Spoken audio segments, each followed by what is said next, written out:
FBI tells NBC News it was some distance from Ground Zero that a civilian found a passport lying on the street belonging to one of the suspected hijackers. Sir, we found the passport belonging to one of the hijackers, blocks away from the attack. Excellent work, Special Agent. Free the 5 dancers at once.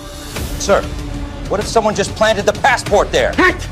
Nonsense, you fool. We must invade the entire Middle East. The indestructible passport is gone. Someone took it.